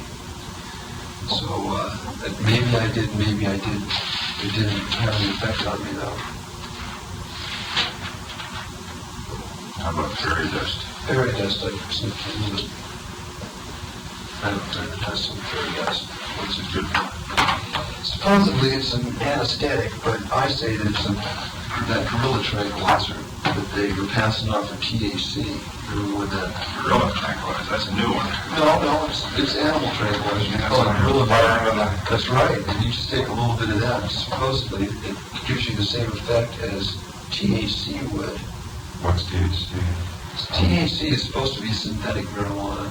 That's tetrahydrochloride, cannabis, or whatever.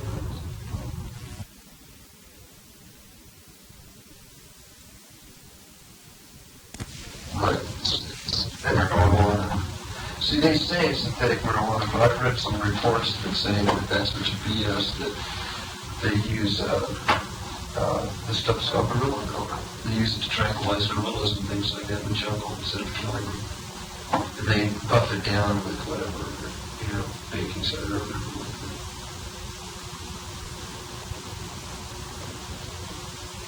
But I sniffed some smack one time too, but I never shot anything like that. The one time I sniffed some smack, I wound up vomiting for about 5 hours. That was the last time. Or used to it? Oh, I didn't. I thought it was coke. People gave it. A friend of mine too. The guy who whipped out his thing, he said, "This is cocaine, now sniff."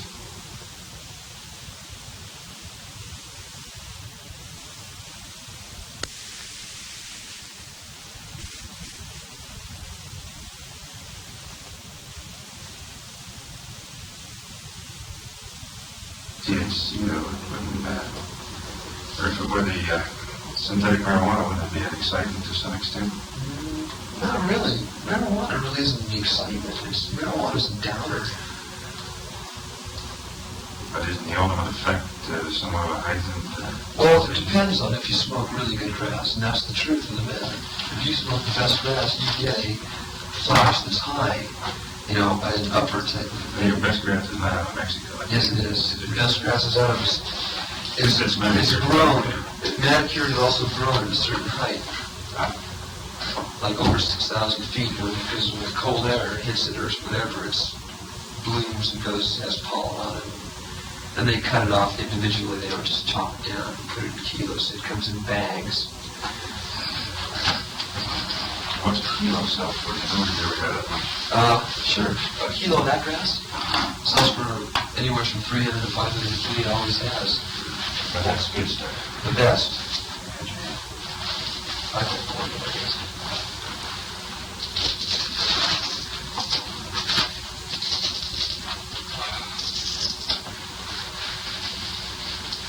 Are we finished? Yeah, this is something else you get to... Well, I'd like to point out what it said, Oh, well, you wouldn't be leaving if you had bad things. Well, did it say that I was telling the truth and he asked me if I even know those people or anything? Good. And I would like to say, I'd like to tell you something if it said that I told you the truth. Now, the two people that talked to me yesterday said that I was a liar because they believed that other people were telling the truth. When I started telling them this, they said, "You're the only person who said somebody sings to us, and that's why we think you're the liar." Well, some of these things you straightened out. No, I mean, I've got to tell you that it's just the scene that's going down now. You people do not know the way it's actually coming down. You think that you do, but you really don't know. And to have police people come into my house and go through my mother, I mean, I didn't dig it at all, to have that kind of thing. Like I told them, I've called down here 3 times.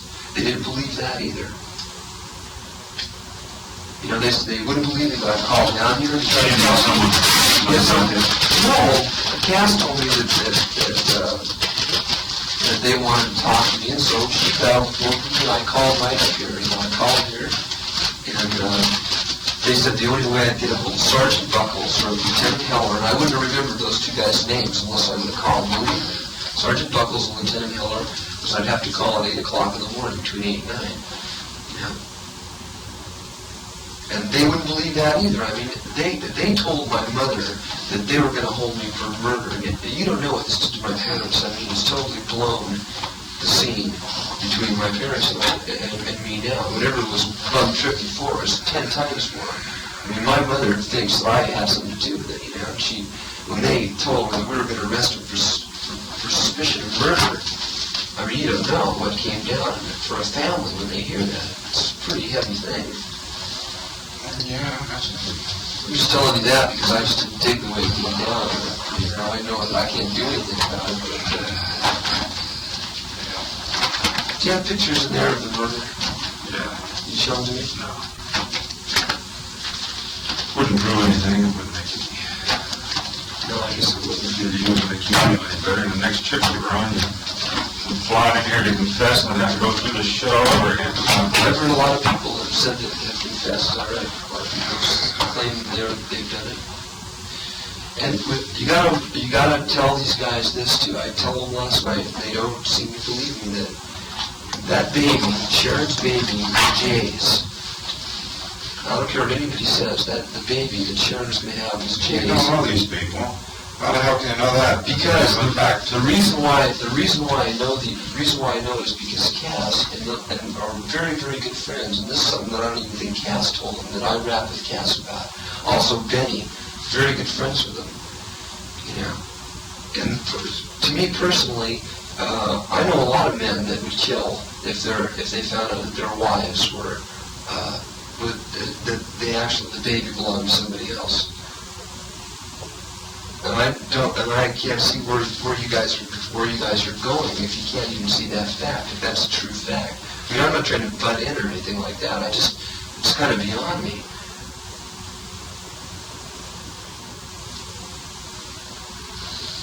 Okay. You're still dealing with Cass? Trying to get a record going with her. I mean, it would really mean a fantastic part of my reputation as a record producer. Because I have a song that's really a hit, and I've really been trying to push it on her. Is she trying to straighten out? Is that the scene? No. See, this is what Benny told me. He told me that she told me that she had been in Washington to have an operation on her throat. Benny said that's bullshit, that she went to meet Pick in Washington, D.C., that he was all stoned out and smack, and she was going to go there and take care of him. Now, Cass appears to be working things out with herself, because when I rapped to her, she seemed very truthful to me, And she even called up Sergeant Buckles. That's the first time I found out about it. She dialed the number for me. And that's the way it went down, And she goes, I don't care about Billy Doyle. Billy Doyle is called up over at Cass's house, and she refuses to talk to him. I know that for a fact, because I've been there when he's called. And I know how she feels about the whole situation now, too. But I also know that John Phillips is having parties up there, and they're all stoned out on mescaline, sniffing coke, just like they always were. And it's just not fair to be busting up all these little people's seams, and they have those people that were really close friends with them, still freaking out, still doing just what they always did, still doing their bum scene. Because I really don't think their scene's very groovy. I've been invited to their parties and I've never gone because I can't dig the stories that I've heard about them going down to Hollywood and picking up hitchhikers and bringing them up and sexually molesting them, and other stories that I've heard. As a matter of fact, one chick in particular told me that they tied her to the fireplace and whipped her. Now, to hear these kind of stories and then to know that I'm going to be pulled in, and it's Stephen Oliver, who's just a freak who doesn't even know those people, he really doesn't, because they're being incriminated by people like John Phillips and Cass, who are really the friends of Polanski and the people that were murdered. They're the people that were friends, and their paranoia is causing them to open their mouths and say all kinds of things that are really rotten. Speaking of time to the tree, did you indicate that you were there when Billy was dead? Yeah, Charles chained him to the tree, chained his foot to the tree, and just left him there with a glass of orange juice. He knocked out. He was knocked out. He was also stoned on mescaline. Now, it's really weird because when you get were present then? Yeah, I was there. I helped Charles carry him out of the back of the car that day. That's when Charles went down to Wojtek's. This is when, no, I was there when How come you didn't go with Charles? I didn't want to go.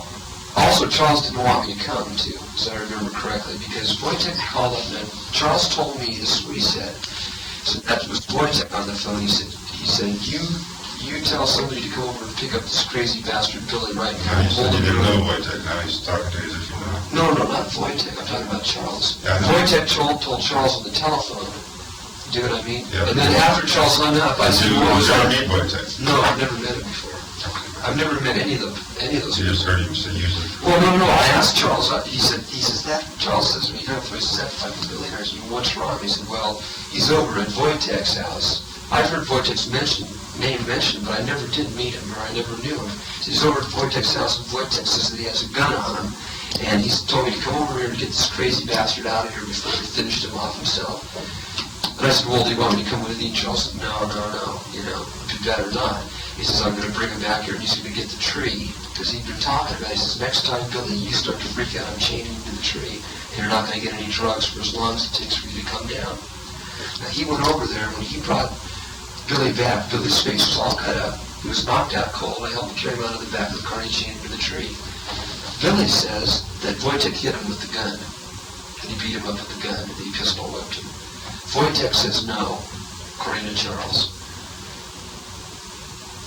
And that's what I mean about my intimate relationship with them. That's how I just know about them. I've just heard so many stories and so many things that I do know. Because you guys did one bunch of business after Charles chained Billy? I wasn't about to do anything against either Charles or Billy. I'm not about to tell somebody that has a gun on them that I don't like the way they act. I'm just not going to do it. There's too many people that get shot. Is that the time Billy got screwed in the ass? That's what he told Cass. And Cass told this to me a couple weeks ago, I think it was. Was he rational? Could you talk to him? He's never been rational. The only time he was rational was like for about one day, which was a couple weeks after that happened, that they had taken everything away from him. He didn't have a car. He couldn't go anyplace. He wasn't getting high because they kept him locked up. And then he started to be rational, but to be rational when you're not stoned, he was on a different trip even.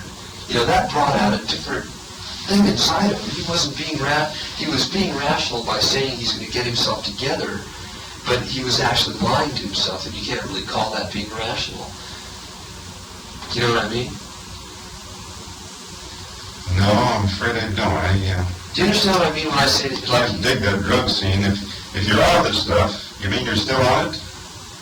You're either stoned or you aren't stoned. No, it's not true at all. That's not true at all anymore. Listen, I feel stoned all the time now. It doesn't, if I light up a joint or something, it brings me down, honest to God. And all the people that I know that study yoga, you sit there and do yoga exercises for 3 hours, and you're 10,000 times higher than you could ever get on any drugs. And you might want to light up a joint to come down. Well, that's because of the breathing, which is... Sure, I know it's hyperventilation and all the breathing exercises, but I'm saying that I'm more stoned anyways than I am. That's why you screw this thing up with that hyperventilating. Well, I'm not trying to breathe hard. I feel that I'm breathing normally, but I really have a lot of energy inside. I wake up in the morning and jump out of bed and off to the beach or off to the mountains or something like that. My friends sleep till 2 o'clock in the afternoon. I can't understand it.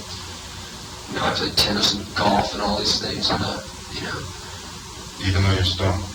Sure, because I'm stoned on the natch. I really am, all the time. A lot of times I get stoned, and this is true, believe it or not, I'll get stoned just to pass the time, not a boredom. Just like you might sit down in front of a television show, and the television show's kind of a little corny or something, so take a drink of wine, and all of a sudden your body will start to relax. You know what I mean? I've experienced that experience myself, to sit down and watch something that's really not that interesting, but drink some wine, and all of a sudden find yourself getting into it. Same thing with a joint of grass. It's the same thing to me. I'll sit down and I'll be nervous and everything when I'm sitting down, and I'll want to watch something and I can't do it. I'll light a joint, and all of a sudden I'm just laid back. And when I do stuff when I'm stoned, I remember it. I I really do. During college, I used to get high all the time and go to class. And I really got into anthropology more than any other student in any of the classes up in Santa Barbara. I mean, I loved it, because, and I know it's just because I would might smoke a joint or something and go into some diggings and be go so crazy about finding little pieces of pottery and stuff. Be so heavily flashed on. I'm going, wow, See, I mean, there are a lot of people smoke grass and take drugs, and it doesn't just put them on a trip in the middle of the night where they see colored lights and stuff like that. I know a lot of surfers, matter of fact, most surfers now, surfers were turning on to grass a long time before anybody in Hollywood was. I got turned on by surfers a long time ago, 10 years ago. I used to surf up Ventura County line, and they'd take a joint out of the surfboard.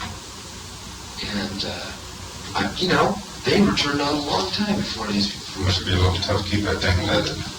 No, listen, I've taken cigarettes out of the board before. That's, you just paddle out on your knees and keep a cigarette in your mouth.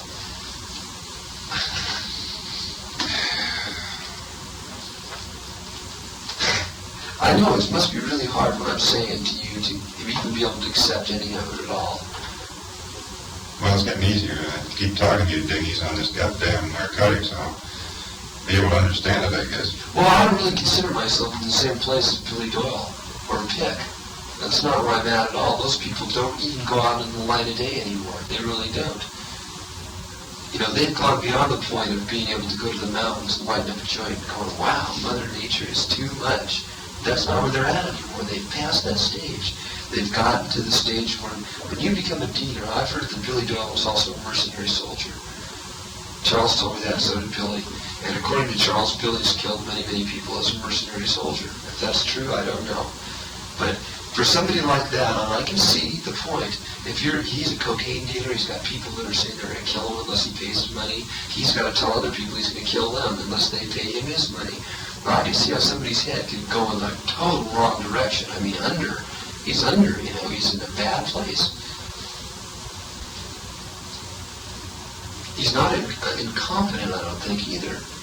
Because I've seen him do some pretty groovy things. And I've heard him say some pretty intelligent things that you wouldn't expect to hear from Billy Doyle's mouth. But he's still under. He still just slept till 2 every morning. They go to bed, maybe they'll fall out at 12 o'clock at night or something. Wake up the next morning, and Billy, in the morning time, was in the most bummed mood. He would kick people out of Cass's house, friends of Cass. People would come over and Billy would challenge him, and he would get into arguments about why a frisbee flyer flies through the air. I've seen him get in an argument about that one time. The guy from Wyoming came over, just a friend of Cass's, and he brought over about 500 frisbee flyers, and the Whammo blowguns and slingshots and everything for us to play with, all the new toys that Whammo was coming out with. And Billy got in a big argument about him, about who was the best frisbee player. I mean, that's the kind of guy Billy Doyle was. I've seen him get in things like that a million times with other people. Where he'll pick a thing and he'll just go crazy about something that has no meaning at all. Did you have much to do with Billy after he was chained? No, I didn't even talk to him. He didn't talk to me. He didn't dig me because for some reason, he thought that I was swaying Cass away from him, which I was. Cass said, well, how come you don't like Billy? And I just told him right after, I think he's fucked. I think he's a dealer, and he's a fucked up person. And he's not doing your life any good either. And Cass went because Cass loved Billy. I wasn't really aware of that at the time. And Billy, in one of his baby moods, Cass was like his mother, and Charles was like his father. And I'm sure that Billy went to Cass and said, what's Bill Rinehart seen? And Cass said, well, he doesn't like you because he thinks you're screwed up. And ever since then, I got that feeling. It was after Billy was chained to the tree that Billy didn't even want me around there anymore. Did he straighten up after that chaining? Or is he still on that? He was very, very jealous, too, about Cass. Any man that would talk to Cass, he got so pissed off. Like, he'd go nutty. He also thought that I was trying to pick up on Cass, which was totally ridiculous. Like he said, you have a sexual relationship with Cass. Never in my life. I've only hugged her a couple times.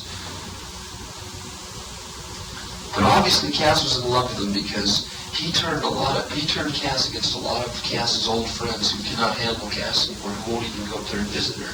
They say she's all screwed up now, you know. She's still with John Phillips. John Phillips is a liar that I've ever met in my life. Well, John was producing records too, and John was a multimillionaire. You know, John's had much success through the Mamas and Papas. He's written the songs. He's also produced a lot of groups. Lou Adler, the president of Dunhill Records, they're all multimillionaires now. They all are. They all have big mansions in Bel Air. John and Michelle do. was there any chance you'd think that they'd have her pretty tightly on a pretty tight contract? How can you get in to make a record with her? Or you can that's one of the reasons why I couldn't. You see, I had this record that I produced, and the original concept of the record was mine. Somebody was supposed to do it that couldn't do it, blah, blah, blah, stab in the back here, who's going to get this contract, how much money are you going to make? And finally, I just went, fuck all you people, I'm taking my record. And that's when I went back to Mexico. It was in between the two times. When I came back, I'd been thinking about Cass down there, and she'd be the perfect person to sing it. I also worked for Sonny and Cher. I produced their records for about a year, and I was going to take it to Cher or to Cass to sing the record. So I took it to Cass, and she flipped out. She goes, wow, I really love the record, and how's it going? I want to do it. Okay, she went over to Dunhill and told them I was going to produce the record, and so happens she has a contract with another producer who said to me, if you can go ahead and do the record, but my name's going to go on it as the producer. And I turned around and I went, kiss my ass, and that was the end of it.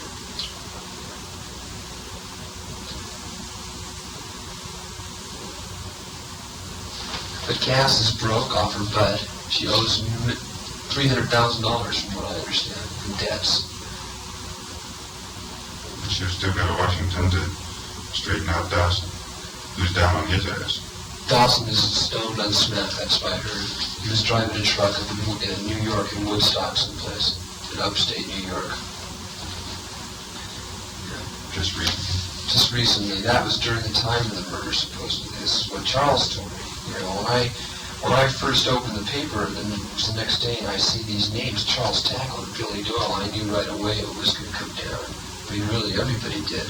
That's when the stories really started to come flashing back and forth. Now, did John Phillips take a lie detector test? You should give this lie detector to some of these other people, because they're saying, they're giving all these names out, and they don't know shit. Or maybe they really do know something. They're just trying to protect their own asses. Because just like I said, they were stoned at a mescaline party at John Phillips' house 2 nights ago. There's also been a party at that house in Cielo Drive that I was invited to. Did I tell you about that? A lot of weird things have come down. Charles assuming the Los Angeles Times, and Caruso told one of his clients that Charles turned in everybody's name, which made this guy go to Charles and pounce on him and say, I'm going to do you in because you turned in all of our friends' names. And it seems kind of weird when Paul Caruso is the attorney for the Los Angeles Times, too.